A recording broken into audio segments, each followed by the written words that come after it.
খরাপ্রবণ বরেন্দ্র অঞ্চলে ভূগর্ভস্থ পানি উত্তোলন নিষিদ্ধ করল সরকার। এমন গেজেট প্রকাশে শঙ্কায় চাষিরা। তারা বলছেন, এই সিদ্ধান্তের ফলে এই অঞ্চলে মঙ্গা দেখা দিবে, খাদ্য উৎপাদন অর্ধেকে নেমে আসবে। বিকল্প পানির উৎসের ব্যবস্থা না করে এই সিদ্ধান্ত যথার্থ নয় বলছেন বিশ্লেষকেরা। বিএমডিএ কর্তৃপক্ষ বলছে, এই অঞ্চলের সার্বিক চিত্র মন্ত্রণালয়কে জানানো হয়েছে।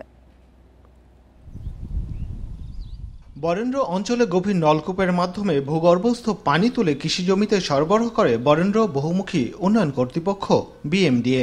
শুষ্ক মৌসুমে রাজশাহী ও রংপুর বিভাগে খরাপ্রবণ এলাকায় প্রায় 18,000 গভীর নলকূপের মাধ্যমে তারা সেচ কাজ নিশ্চিত করে। ফলে এখানকার এক ফসলি জমি 3 ফসলিতে রূপান্তরিত হয়েছে। সম্প্রতি জাতীয় পানি সম্পদ পরিষদ রাজশাহী বরেন্দ্র অঞ্চলে 4,911টি মৌজাকে আগামী 10 বছরের জন্য পানি সংকটাপন্ন এলাকা ঘোষণা করে। গত 6 নভেম্বর প্রকাশিত গেজেটে বলা হয়, এসব মৌজার অন্তর্গত রাজশাহী, চাঁপাইনবাবগঞ্জ ও নওগাঁর বরেন্দ্র অঞ্চলে কৃষি ও শিল্প কারখানায় কোনো কাজে ভূগর্ভস্থ পানি তোলা নিষিদ্ধ।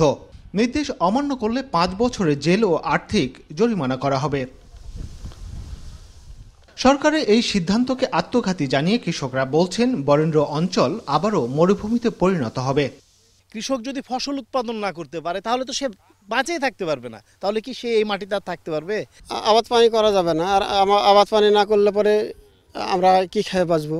বাঁচার কোনো বুদ্ধি নাই। এমন সিদ্ধান্তে খাদ্য উৎপাদনে বড় ধরনের প্রভাব পড়বে, বেকারত্ব বাড়বে। তাই বিকল্প ব্যবস্থা দরকার বলছেন বিশ্লেষকরা। যদি সেচ ব্যবস্থা না থাকে বা উত্তোলন করে পানি ইউজ করার পদ্ধতি যদি না থাকে, তাহলে হঠাৎ করে এটা তো থেমে গেলে চলবে না।